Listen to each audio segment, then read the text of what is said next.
The sun was dipping low over the dusty streets of Wagga Wagga, painting the sky a bruised orange.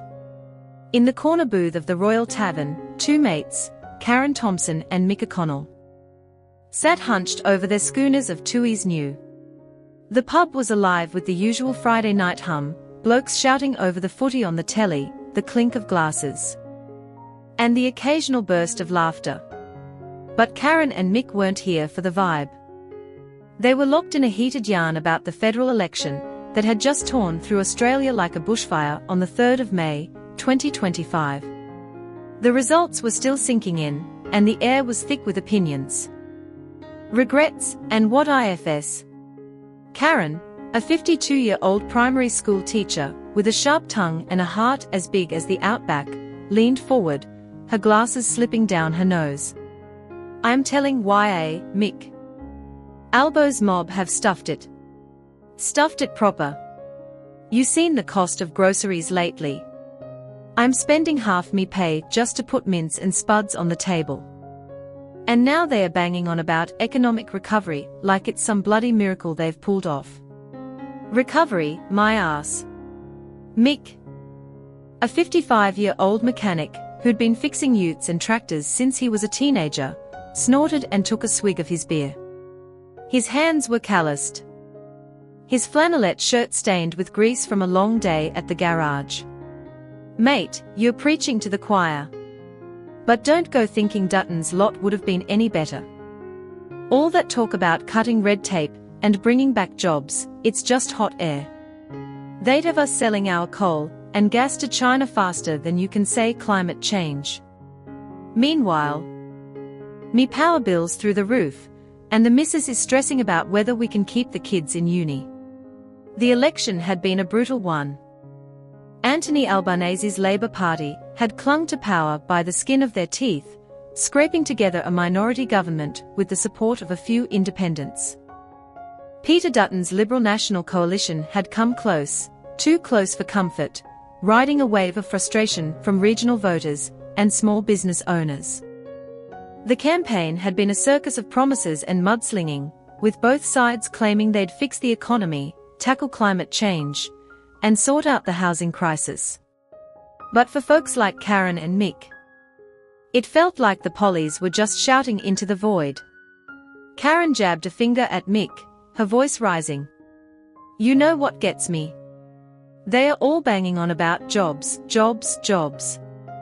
But where are the bloody jobs that pay enough to live? My daughter, Sarah, she's got a degree in environmental science, right? Can't find work unless she moves to Sydney or Melbourne, and even then, she'd be paying $600 a week for a showbox. Housing's a joke. And don't get me started on immigration. I'm not saying we should shut the borders. But how are we supposed to build enough homes when we can't even keep up with the folks already here?" Mick nodded, his jaw tight. "Spot on. I voted Labour last time, 'cause I thought they'd look after blokes like me. But now, I'm fixing cars for half the town, and I'm still barely making ends meet. And then you've got those crypto bros on the news, saying we need to regulate digital assets to future-proof the economy. Mate, I don't even know what a bloody Bitcoin is. Let alone why I should care. Meanwhile, the Yanks are slapping tariffs on our wheat and beef. How's that gonna help farmers out here? We're getting screwed from all sides." The pub's noise seemed to fade as the two mates dug deeper into their gripes. The economy was the big one. Everyone in Wagga was feeling the pinch. The Economist had called it right. Australia's standard of living was tanking, one of the worst drops in the OECD since 2019. Wages were flat, inflation was still biting, and the cost of everything, petrol, power, groceries, was climbing faster than a roux on a Red Bull. Labour's budget surplus was supposed to be a win, but to Karen and Mick, it just meant the government was sitting on cash while families struggled. "Climate's another thing," Karen said, her voice softening a bit.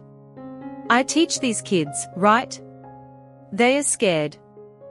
They see the fires, the floods, and they are asking me why we are not doing more. I mean, Labour's got their 43% emissions cut by 2030, but is it enough? And then you've got Dutton's mob saying we should go slow cause of jobs in coal country. I get it, lads in the mines need work, but we can't just stick our heads in the sand. My Sarah says we are not moving fast enough on renewables. She reckons we could be a solar powerhouse if the government stopped mucking about.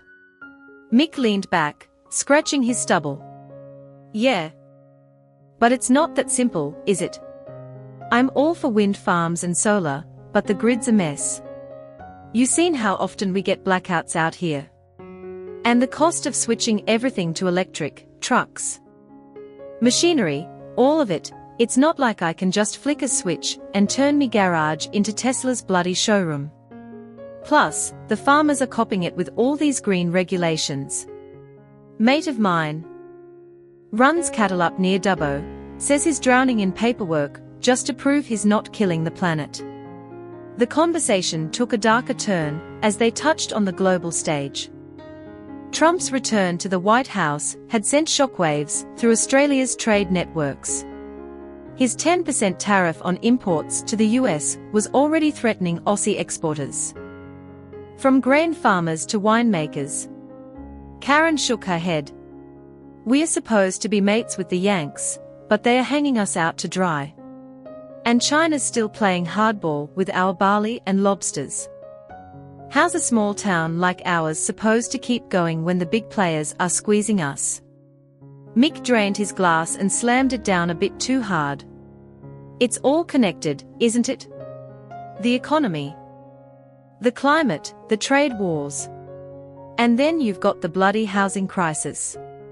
My son, Jake, he's 28, still living at home cause he can't afford a deposit. He's working 2 jobs, barista in the morning, warehouse at night, and he's got nothing to show for it. Labour keeps saying they'll build more homes, but where? And with what money? The budget's tight, and they are spending billions on submarines. Submarines? Who's gonna live in a bloody submarine? Karen chuckled, but it was a bitter sound. Yeah, and don't forget the NDIS. I'm not saying it's not important, God knows we need it, but the costs are blowing out, and they are talking about cutting funding to schools to cover it. My principal's already saying we might lose our literacy program. How's that fair? We are robbing Peter to pay Paul, and the kids are the ones who'll suffer. The footy match on the telly ended, and the pub erupted in cheers, but Karen and Mick barely noticed. They were too deep in their own world, wrestling with the state of the nation. The election had promised change, but to them, it felt like more of the same, politicians making big promises and delivering bugger all. Labour's win was supposed to bring stability, but the minority government meant every decision would be a fight. The independents, especially the Teals, were pushing hard for climate action and housing reform, but could they actually get anything done? Mick sighed, running a hand through his greying hair. You know what, Kaz? I'm not even sure who I'd vote for if we had another go. Labour's trying, but they are not getting it done fast enough. The Libs talk a big game, but they are stuck in the 80s. And the Greens, well, they are dreaming if they think we can shut down every coal mine tomorrow. I just want someone to look after the little bloke. Me, you, the farmers, the kids. Is that too much to ask?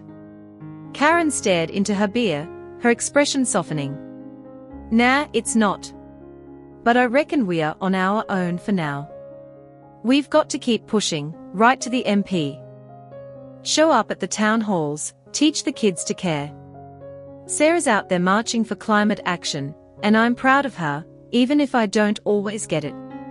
Maybe that's where the change starts.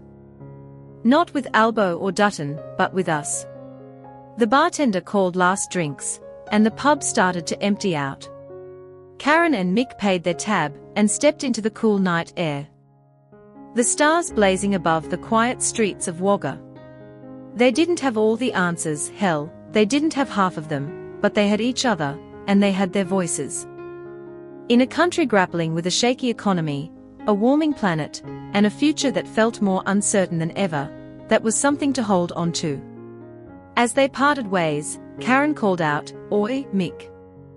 You voting independent next time?" Mick grinned, shaking his head. "Only if they start brewing a decent lager, mate."